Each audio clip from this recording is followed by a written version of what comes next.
Hello guys, स्वागत है आपका अपने यूट्यूब चैनल नीतू शर्मा में। आज हम हिस्ट्री का एक नया टॉपिक करने जा रहे हैं, न्यूलिथिक एज। न्यूलिथिक एज जिसे हिंदी में बोला जाता है नवपाषाण काल, जिसका टाइम पीरियड है 4000 ईसा पूर्व से लेकर 1000 ईसा पूर्व तक। भारत में जो नवपाषाण काल के जो स्थल हैं उसकी पहली बार जो खोज की थी वो की थी लैनमे सूरियर ने। कब की थी? 1860 ईस्वी में। कहाँ पे की थी? टोंस नदी घाटी उत्तर प्रदेश में की। भारतीय उपमहाद्वीप में नवपाषाण काल की प्राचीनतम बस्ती 7000 ईसा पूर्व की बलूचिस्तान पाकिस्तान में मेहरगढ़ में है। नवपाषाण काल में कृषि की सबसे पहले शुरुआत हुई। इस काल की सबसे बड़ी खोज है वो गेहूँ मानी जाती है। यानी कि जो नवपाषाण काल का जो सबसे बड़ा चेंज माना जाता है वो चेंज है कि एग्रीकल्चर की यहाँ पे शुरुआत हुई। और एग्रीकल्चर में जो सबसे बड़ी खोज हुई थी वो किसकी हुई थी? गेहूँ की हुई थी। मेहरगढ़ में कृषि के प्राचीनतम साक्ष्य मिले हैं। बोलन नदी के किनारे स्थित मेहरगढ़ में गेहूँ व कपास की खेती होती थी। पालतू भैंसों का प्राचीनतम साक्ष्य मेहरगढ़ से प्राप्त हुआ है। इस काल में उपकरण पॉलिश किए हुए पत्थरों के बने हैं, अतः ये पॉलिश किए हुए उपकरणों की संस्कृति कही जाती है। पत्थर की कुल्हाड़ी नवपाषाण काल का प्रमुख औजार है। कश्मीर में नवपाषाण कालीन संस्कृति के प्रमुख स्थल बुरझोम एवं गुफरकाल है। बुरझोम की खोज 1935 में डी टेरा तथा पीटरसन ने की। गुफरकाल की खुदाई 1981 में A.K. शर्मा ने की। गुफरकाल में से अनाज पीसने व वस्त्र सीलने की विधि से परिचित होने के प्रमाण भी मिले। अब हम बात करते हैं कश्मीर के नवपाषाण कालीन स्थलों की विशेषताएं। जो कश्मीर की जो न्यूलिथिक साइट्स हैं उनकी क्या विशेषताएं रही हैं? गर्तावास सबसे बड़ी विशेषता तो क्या थी? वहाँ पे गर्तावास यानी कि पिट ड्वेलिंग थे। अनेक प्रकार के मर्द भांड, पत्थर और हड्डियों के औजार, माइक्रोलिथ की अनुपस्थिति। गुफरकाल के लोग कृषि एवं पशुपालन करते थे। गुफरकाल का शाब्दिक अर्थ कुम्हार की गुफा होता है। बुरझोम में कब्र में पालतू कुत्तों का मालिक के शव के साथ दफनाया जाता था। यह प्रथा भारत के किसी अन्य नवपाषाण काल स्थल पर नहीं थी। बुरझोम के लोग खुरदुरे धूसर मर्द भांड उपयोग करते थे, यानी कि जो उनकी पोटरी थी वो कैसी थी? खुरदुरे धूसर कलर की थी। बुरझोम का अर्थ होता है जन्म स्थान। चिरांद कहाँ पे? ये बिहार में, छपरा बिहार में। नामक नवपाषाण कालीन स्थल से अत्यधिक मात्रा में हड्डी के उपकरण मिले हैं, जो मुख्य रूप से हिरण के सींगों के हैं। चिरांद से पत्थर के उपकरण नहीं मिले हैं। चिरांद गंगा, सोन, गंडक और घाघरा नदी के संगम पर स्थित है।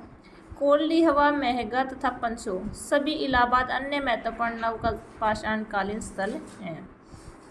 ये तीनों के तीनों कहाँ पे हैं? ये इलाहाबाद में है। कौन कौन से? कोल्डी हवा, मेहगढ़ तथा पंचो। कोल्डी हवा से नवपाषाण काल के साथ ताम्र तथा लौह कालीन संस्कृति के अवशेष भी मिलते हैं। कोल्डी हवा बेलन घाटी में स्थित एकमात्र ऐसा नवपाषाण कालीन स्थल है जहाँ से 6000 ईसा पूर्व का चावल का प्राचीनतम साक्ष्य प्राप्त हुआ है। बेलन घाटी इलाहाबाद के कोल्डी हवा, चौपानी मांडो और मेहगढ़ नामक स्थानों से अन्न संग्रह चरण से अन्न उत्पादन चरण में संक्रमण के संकेत मिलते हैं। दक्षिण भारत के महत्वपूर्ण नवपाषाण कालीन स्थल मास्की, ब्रह्मगिरी, संगनकल्लू, हल्लूर, कोडेकल, टी नरसिंहपुर, टेक्कलकोटा, ये सभी कहाँ पे हैं? कर्नाटक में है। नागार्जुनीकोंडा, उतनूर, पलवोए, संगनपल्ली ये सभी आंध्र प्रदेश के अंदर हैं। और पेयमपल्ली है जो ये तमिलनाडु में है। दक्षिण भारत में सबसे पहले नवपाषाण कालीन साक्ष्य संगनकल्लू और नागार्जुनकोंडा से मिले हैं। दक्षिण भारत में नवपाषाण काल का मुख्य स्थान जो है वो है बेल्लारी, कर्नाटक। दक्षिण भारत के नवपाषाण काल के स्थलों पर विशेषतः कर्नाटक के पीकलीहल में भस्म टीले पाए गए हैं। ये मवेशी रखने वालों की बस्ती के अवशेष हैं। जानवरों को एक बाड़े में रखा जाता है और उनका जो गोबर इकट्ठा होता है उसमें आग लगा दी जाती है, जो राख के ढेर में परिवर्तित हो जाता है। मर्द भांड सबसे पहले नवपाषाण काल में बनने लगे, क्योंकि इसी काल में सबसे पहले खेती की शुरुआत हुई तथा लोगों को अन्न संग्रह हेतु बर्तनों की आवश्यकता पड़ी। कुंभकार सर्वप्रथम इसी काल में दिखाई देती है। आरंभ में हाथ के बनाए गए मर्द भांड मिलते हैं। जो कुंभकारी है, कुंभकारी सबसे पहले इसी कार्य में दिखाई देती हैं। आरंभ में हाथ के बनाए गए मर्द भांड मिलते हैं। जो स्टार्टिंग में हमें जो मर्द भांड मिले वो हाथ के बनाए हुए मिले हैं। बाद में बर्तन बनाने के लिए कुम्हार के चाक का प्रयोग करने लगे। इन बर्तनों में पोलिशदार काला मर्द भांड, धूसर मर्द भांड और मंद वर्ण मर्द भांड शामिल हैं। नवपाषाणकालीन औजार। नवपाषाणकालीन जो औजार हैं वे कौन कौन से रहे हैं? सैल्ट, कुल्हाड़ी, वसूले और छेनी। नवपाषाणकालीन लोगों की मुख्य जो उपलब्धियाँ थी वो सबसे पहली जो उपलब्धि है वो है उनकी कृषि की शुरुआत, जानवरों को पालतू बनाना। यह प्रक्रिया मध्य पाषाण काल के अंतिम चरण में शुरू हो गई थी तथा पशुपालन से थोड़ी बाद में कृषि शुरू हुई। स्थिर ग्राम्य जीवन, स्टेबल रस्टिक लाइफ। नवपाषाण काल के जो लोग हैं वो रागी व कुल्थी उगाते थे। नवपाषाण काल में नाव का निर्माण शुरू हुआ।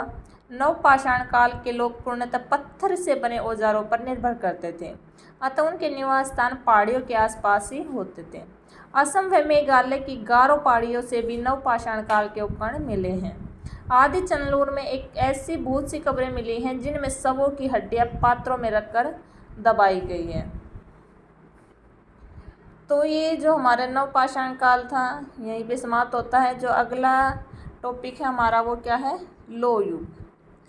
तमिलनाडु में आदिम चंदलूर नामक स्थान से पूर्व ऐतिहासिक काल की समाधियों के साथ लोहे के उपकरण भी प्राप्त हुए हैं। जो लोहे के उपकरण प्राप्त हुए हैं वो हम कहाँ से हुए हैं? आदि चंदलूर से। तमिलनाडु में पेरुम्बर से मर्द भांडों के साथ लोह सामग्री भी मिली है। यानी कि जो मर्द भांड है, मर्द भांड के साथ साथ हमें लोहे की चीज़ें भी मिली हैं। सबसे पहले हित्ती नामक जाति जो एशिया माइनर में 1800 से 1200 ईसा पूर्व के लगभग शासन करती थी, ने ही 1300 ईसा पूर्व में लोहे का प्रयोग किया था।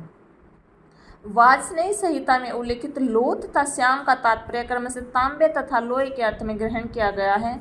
अर्थवेद में उल्लिखित श्यामय से तात्पर्य लोह धातु से है। जो अर्थवेद है उसमें जो अथर्ववेद में जो लोहे का जिक्र किया गया है उसको हम किससे लेते हैं? श्यामय से। यानी कि जो श्यामय है उसका तात्पर्य क्या है कि वो कोई लोह धातु है। ठीक है। काटक संहिता में 24 बैलों द्वारा खींचे जाने वाले भारी हलों का उल्लेख मिलता है। इस प्रकार साहित्यिक प्रमाणों के आधार पर यह निष्कर्ष निकाला जाता है कि जो उत्तर वैदिक काल है उसमें ईसा पूर्व 8वीं सदी में भारतीयों को लोहे का ज्ञान प्राप्त हो गया था। इस काल के लोग एक विशिष्ट प्रकार के बर्तन का प्रयोग करते थे जिसे चित्रित धूसर गैरिक मर्द भांड कहा जाता है। अंतरज्जी खेड़ा में की खुदाई में धातु शोधन करने वाली भट्टियों के अवशेष मिले हैं। दक्षिण भारत को व्रत पाषाणिक या महापाषाणिक कब्रों की खुदाई में लोहे के औजार प्रचुरता से मिले हैं।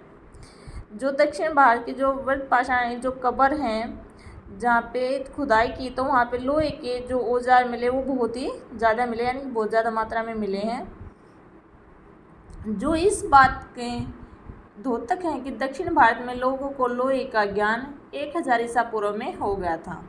महापाषाण काल में लोगों की कब्रों को ही महापाषाण कहा जाता है। दक्षिण में महापाषाण काल के लोग धान व रागी उगाते थे तथा काले और लाल मर्द भांडों का प्रयोग करते थे। जो उनकी फसल थी वो फसल क्या थी? धान व रागी। और कैसे मर्द भांड यूज करते थे वे? काले और लाल। महापाषाण काल ताम्र कांस्य और लोह काल के बीच का संक्रांति काल था। जो महापाषाण काल है वो कांस्य काल और लोह काल के बीच का जो टाइम पीरियड रहा है वो कौन सा टाइम पीरियड रहा है हमारा? महापाषाण काल का। लोह प्रयुक्ता संस्कृतियों के प्रमुख स्थल: चित्रित धूसर मर्द भांड संस्कृति, सिंधु गंगा विभाजक तथा ऊपरी गंगा घाटी, छतरपुर, आलमगीरपुर, अल्लाहपुर, अस्तिनापुर, अंतरज्जी खेड़ा, रोपड़, जखेड़ा। मध्य भारत मालवा। जो यहाँ पे ये संस्कृतियाँ मिली है कौन सी? जो लोह की संस्कृति मिली है उसकी जो मेन साइट है एक तो कौन सी है कि मध्य भारत में जो मालवा का एरिया है वहाँ पे है नागदा, उज्जैन और एरन। ये तीनों कहाँ पे है? मध्य प्रदेश में। मध्य निम्न गंगा घाटी, पूर्वी भारत, पांडु, राजार डिब्बी। जो राजार डिब्बी है कहाँ पे है? बंगाल में है। महिषदाल, चिरांद, सोनपुर बिहार में है। चिरांद भी बिहार में है। दक्षिण भारत में जो साइट्स हैं वो हैं हल्लूर और आदि चंदलूर। अब प्राक इतिहास की जो मुख्य प्राप्तियाँ यानी कि जो मेन चीज़ें हमें मिली हैं वो क्या क्या है, main points. Bhimbetka Homo sapiens मानव की गुफा प्रथम मानव गुफा चित्रकला का उदाहरण है। भीमबेटका से हमें क्या मिला है, होमो सैपियंस मानव की गुफा प्रथम मानव गुफा, जो किस चीज़ का उदाहरण है, चित्रकला का। दूसरा नेवासा, नेवासा से हमें क्या मिले हैं, रोमन एरेटाइन शैली के बर्तन और पटसन का साक्ष्य। अंतरंजी खेड़ा लोहे की भट्टिया व सर्वाधिक लोहे के औजार प्राप्त हैं। इनाम गांव मातर देवी की प्रतिमा, विविध शिल्पों के प्रचलन के प्रमाण। मेहरगढ़ कृषि का प्राचीनतम साक्ष्य, नवपाषाण काल की प्राचीनतम बस्ती। कोल्डी हवा चावल के साक्ष्य, कोल्डी हवा से हमें चावल के साक्ष्य मिले हैं। चिरांद हड्डी के उपकरण। बुर्ज होम गर्त आवास पालतू कुत्तों को मालिक के शव के साथ दफनाना। बागौर एवं आदमगढ़ से हमें पशुपालन के प्रथम साक्ष्य जो मिले हैं वे बागौर और आदमगढ़ से मिले हैं। पल्लवरम हैंड एक्स का प्रथम साक्ष्य। सराय नार राही व मैदा से मानव के अस्थिपंजर का पहला अवशेष। सराय नार राही मानवीय आक्रमण या युद्ध का साक्ष्य। मानव के अस्थिपंजर और मानवीय आक्रमण के जो साक्ष्य मिले हुए हमें कहाँ से मिले हैं, सराय नार राही से। ठीक है। पीकली हल, पीकली हल से हमें क्या मिले हैं, विषम टीले के निवास स्थान के साक्ष्य। देमाबाद है, ये जोरवे संस्कृति का सबसे बड़ा स्थल है। गिलुंद प्रस्तर फलक उद्योग है। कायथा एवं एरन भारत में ताम्रपाषाणी संस्कृति की सबसे प्राचीन बस्तियां।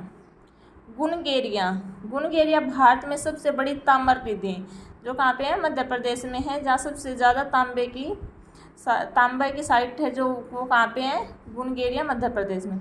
लखनाज गुजरात मध्य पाषाण संस्कृति के सर्वोत्तम साक्ष्य हैं।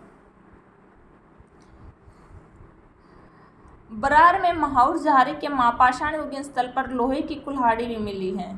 जो लोहे की कुल्हाड़ी मिली है वो कहाँ पे मिली है, बरार में महाउर जहारी के एक महापाषाण युगीन स्थल पर, जिसमें 6% कार्बन है, जिसे इस्पात का साक्ष्य माना गया है। हल्लूर से तीरों और भालों के लोहे के सिरे मिले हैं। जखेड़ा से लोहे का बना हल्का फाल मिला है। Thank you guys.